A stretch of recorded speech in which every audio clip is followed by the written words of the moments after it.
first game she went to, the Bears game, she literally went through the front door of the stadium. Yeah, we walked right in. Just right in, like general admission? Through general admission, with everybody on the bus to the game. Oh my gosh. And I was just like, oh, she's just in it. With the announcement of their engagement, Taylor Swift and Travis Kelce have just caused a frenzy all around the world. And to tell you the truth, it makes a great deal of sense why Travis would be the right person for Taylor. Let us dissect it in detail. To begin, the ideal pairing is up next. All three of them are 35 years old with the same age and the same stage of life.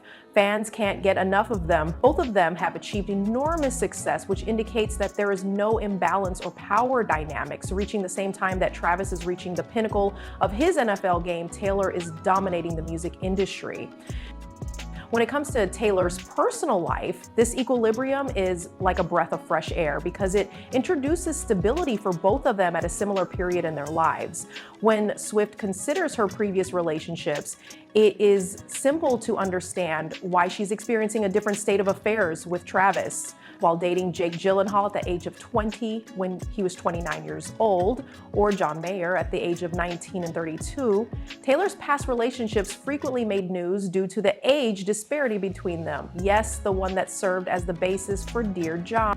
Fans labeled some of these couplings as warning signs, and later relationships with Calvin Harris and Tom Hiddleston also garnered media attention. Fans found these relationships to be problematic. At the age of 35, age and maturity begin to make a significant difference. Both Taylor and Travis have established substantial professions and are well aware of who they are. While Travis is reaching the pinnacle of his journey through the National Football League, Taylor is still shattering records and organizing one of the most successful tours in history.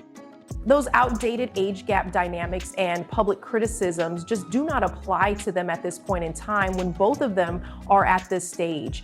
It appears that this is a partnership that is grounded and balanced.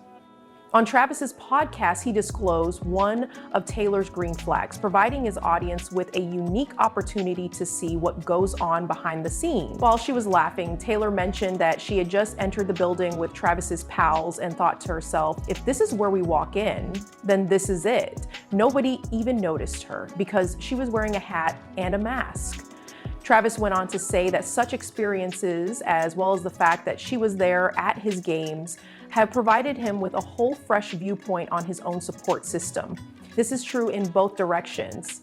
Additionally, Taylor has divulged the positive aspects that she admires about Travis.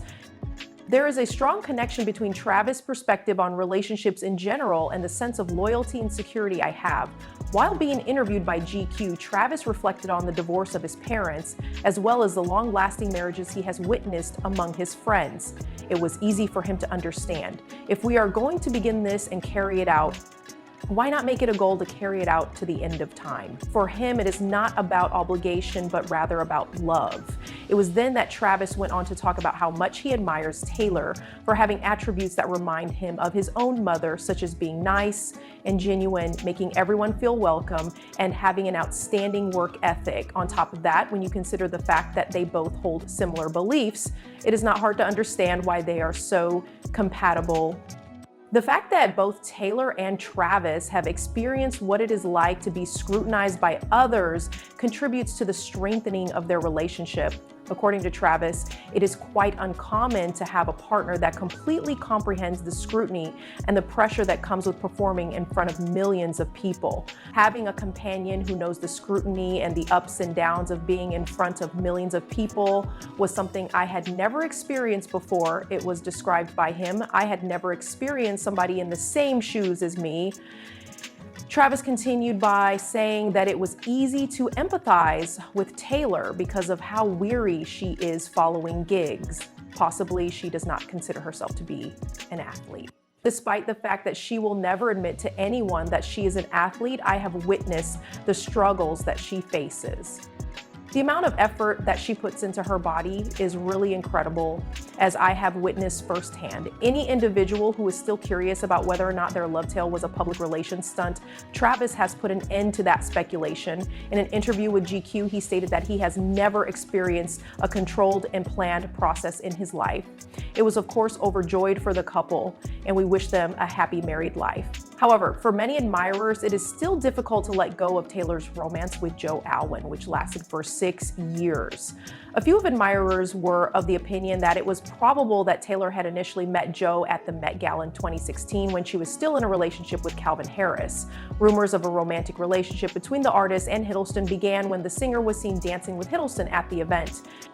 On the other hand, fans were only able to conjecture about what actually took place because Swift declined to provide any specifics about what transpired. While attending Ed Sheeran's Jingle Bell Ball concert in London in December 2017, Taylor and Joe did not exhibit any reluctance in showing some public displays of affection against one another. There were reports of the couple sharing passionate kisses, dancing together, and enjoying the concert. In spite of the fact that they had not publicly acknowledged their relationship, it was quite evident that Taylor and Joe were in fact a couple, and that they were passionately enamored with one another. At the beginning of 2018, a source close to Swift revealed that she is firmly convinced that Joe is the person she should be with. It has been reported that Joe views the fact that he is able to spend time with Taylor as a privilege. From the very beginning of their relationship, it was abundantly evident that it was distinctive in comparison to any of Taylor's previous romantic relationships. Swift and Alwyn secretly made their relationship official on Instagram almost a year after it was first rumored that they were dating.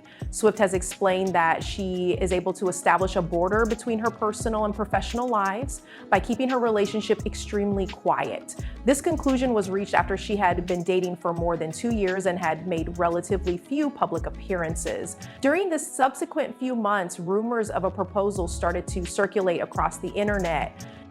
Swift made a veiled reference to her relationship with Joe from the song Lover, which she released. When asked if he had any misgivings about being the inspiration behind parts of her music, he responded, "No, not at all." He was asked if he had any problems with the idea. "This is very flattering." She added that Joe's nice, normal, and balanced style of life is something that attracted her interest in him after the release of the documentary about Taylor's pursuit of the title of Miss Americana at the beginning of the year 2020. Although Alwyn does not appear in the documentary for a significant amount of time, viewers were able to see several endearing moments, such as the couple sharing a passionate embrace on stage at one of Swift's concerts, and the singer kissing her boyfriend's hand as they were traveling in a car. Following the outbreak of the global pandemic, Alwyn disclosed that he was living in isolation with Swift. This was in response to the fact that he had posted multiple photographs of Swift's cat, Benjamin Button, in her residence. In a candid conversation, the singer discussed the challenges of living a normal life with Alwyn. She admitted to herself, "Scary it can be to fall in love with someone who has a very grounded, normal way of living and hasn't been exposed to the kind of attention she faces." Additionally, Taylor stated that Joe had contributed to the writing of a number of songs that were included on her CD Folklore, which was released under the pseudonym William Bowie. As we all know, Joe is William Bowie, and Joe is a wonderfully talented pianist. Joe is always just playing, and he is always making stuff up and kind of creating things. Additionally, he went on to collaborate with her on the composition of 3 additional songs for her subsequent album titled Evermore. More than 5 years had passed since the couple had first laid eyes on each other. By the following year, there was a lot of evidence to suggest that both Taylor and Joe are really content with their relationship and are looking forward to their future together.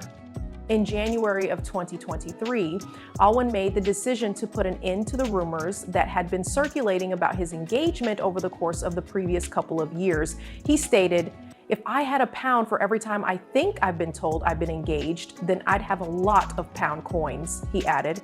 "To tell you the truth, if the answer was yes, I wouldn't say anything about it. And if the response was negative, I would not say anything." The response that Joe gave, which was lighthearted but mysterious, kept everyone guessing. On the other hand, regardless of the reality, it is now a part of the past. Taylor has moved on with her life, and at this point, she is content with Travis. So what are your thoughts on this matter? Do you think that Taylor and Travis are the ideal couple? Explain your opinions to me.